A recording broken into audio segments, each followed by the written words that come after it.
Welcome back to my channel. இன்றைக்கி நம்ம என்ன பார்க்க போகிறோம்னா ரசகுல்லா தான் பார்க்க போகிறோம். இதுக்கு நான் வந்து 2 லிட்டர் பால் எடுத்து வச்சுருக்கேன்.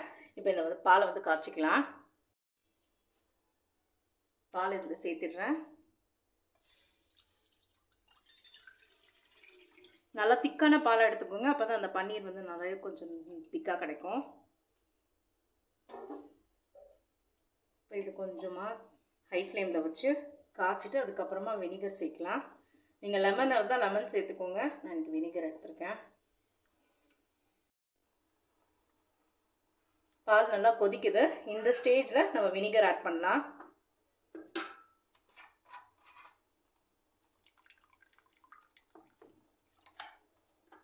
இப்படி கிளறி விட்டுட்டே இருங்க, உடனே திரிஞ்சிடும். பால் நல்லா திரிய ஆரம்பிச்சிடுச்சு. ஸோ இந்த ஸ்டேஜில் ஸ்டவ் ஆஃப் பண்ணிடலாம். இப்போது இதில் கொஞ்சம் பச்சை தண்ணி சேர்க்கலாம். ஸோ இது வந்து வடிகட்டிடலாம் துணியில்.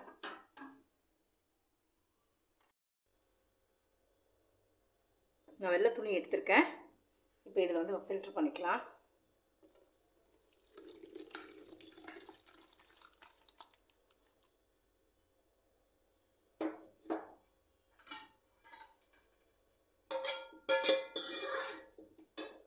இன்னும் கொஞ்சம் பச்சை தண்ணி ஊற்றி நம்ம இதை ஆற வச்சிடலாம்.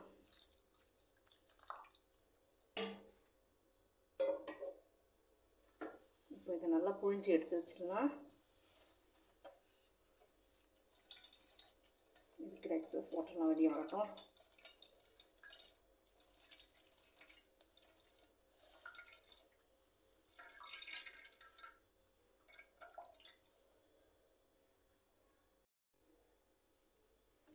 இந்த மாதிரி கட்டி வச்சு 1/2 அன் ஹவர் ஆகிடுச்சு. தண்ணிலாம் நல்லா வடிஞ்சிருச்சு. இப்போ நம்ம இதை எடுத்துகிட்டு நல்லா பசிச்சிக்கலாம்.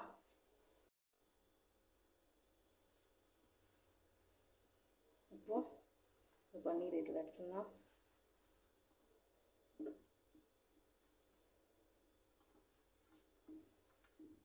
நல்லா நல்லா பசிக்கணும். இது ரொம்ப சாஃப்டாக பசிக்கணும். குறைஞ்சது ஒரு 10 நிமிஷமாவது நம்ம சாஃப்டாக பசிக்கணும்.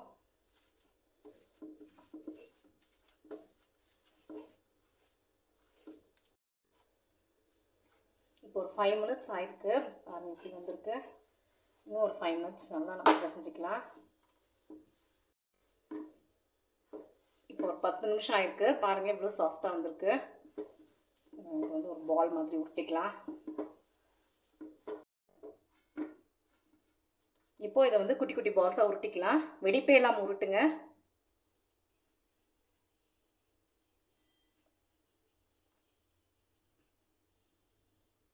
ஸோ இதே மாதிரி எல்லாத்தையும் உருட்டி எடுத்துக்கலாம்.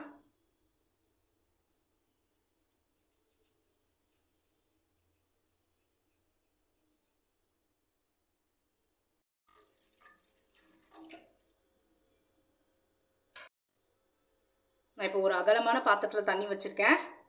இந்த மாதிரி நான் எல்லா பால்ஸும் உருட்டி எடுத்துகிட்டு வந்துட்டேன். இது ஒரு கொதி வந்ததும் சுகர் ஆட் பண்ணிடலாம். அதுக்கப்புறமா ஒரு பால்ஸ் ஆட் பண்ணிடலாம். தண்ணி நல்லா கொதிக்க ஆரம்பிச்சிருச்சு. இந்த ஸ்டேஜில் நான் வந்து சுகர் ஆட் பண்ணுறேன்.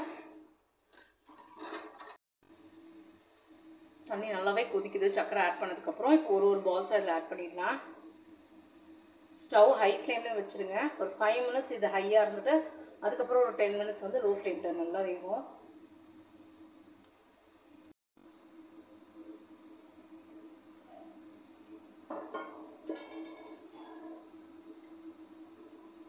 லைட்டாக அப்படி கலர் விடுங்க.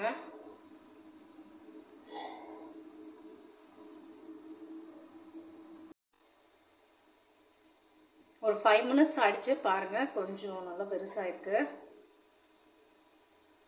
ஸ்டவ் வந்து சிம் பண்ணிவிட்டு ஒரு 10 மினிட்ஸ் அப்படியே சிம்மில் வைக்கலாம்.